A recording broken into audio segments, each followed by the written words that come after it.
Chandrasekhar, vice chancellor of doctor NTR university of health sciences, 12th vice chancellor అండి. ఈరోజు ముఖ్య అతిథిగా అపికాన్ కాన్ఫరెన్స్ ఫస్ట్ టైం కడపలో నిర్వహించడం జరిగింది. యాదవేంద్ర రెడ్డి టీంకు ప్రత్యేకంగా కృతజ్ఞతలు తెలుపుతున్నాను. ఈ కాన్ఫరెన్స్, స్టేట్ కాన్ఫరెన్స్ ప్రతి ఇయర్ కూడా మనం నిర్వహించడం జరుగుతుంది. సో ముఖ్యంగా డాక్టర్ బీసీ రాయ్ గారు ఇది AP association of physicians of India national లెవెల్లో కూడా స్టార్ట్ చేయడం జరిగింది. బీసీ రాయ్ గారు అదే కాకుండా కార్డియాలజీ సొసైటీ కూడా, సిఎస్ఐ కూడా స్టార్ట్ చేయడం జరిగింది. మేమంతా బేసిక్గా ఆమె ఫిజిషియన్, తర్వాత నేను కార్డియాలజిస్ట్గా ఉండే, then as a retired professor of cardiology ఉండే వైస్ ఛాన్సలర్గా కూడా చేయడం జరిగింది. ముఖ్యంగా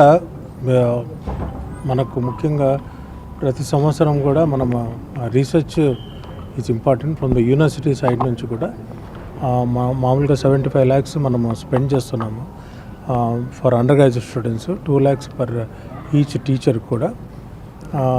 ఈ సంవత్సరం నుంచి ప్రత్యేకంగా ఒక 10 crores రీసెర్చ్గా బ్రాడ్ స్పెషాలిటీ పీజీస్ అంటే ఎండి, ఎంఎస్ క్యాండిడేట్స్కు, డిఎం అండ్ ఎంసెచ్ క్యాండిడేట్స్ కూడా మనము రీసెర్చ్ ఎంకరేజ్మెంట్ కోసం కూడా చేయడం జరిగింది. త్వరలో డెఫినెట్గా రీసెర్చ్ యాక్టివిటీ పెరగాలి. సో ప్రతి ఒక్కరు కూడా ఈ కాన్ఫరెన్సెస్ వలన, ఈ స్టేట్ కాన్ఫరెన్సెస్ వలన లేటెస్ట్ టెక్నాలజీ డెవలప్ అయ్యి ఈ ఫిజిషియన్స్ ఇంకా కూడా మేలైన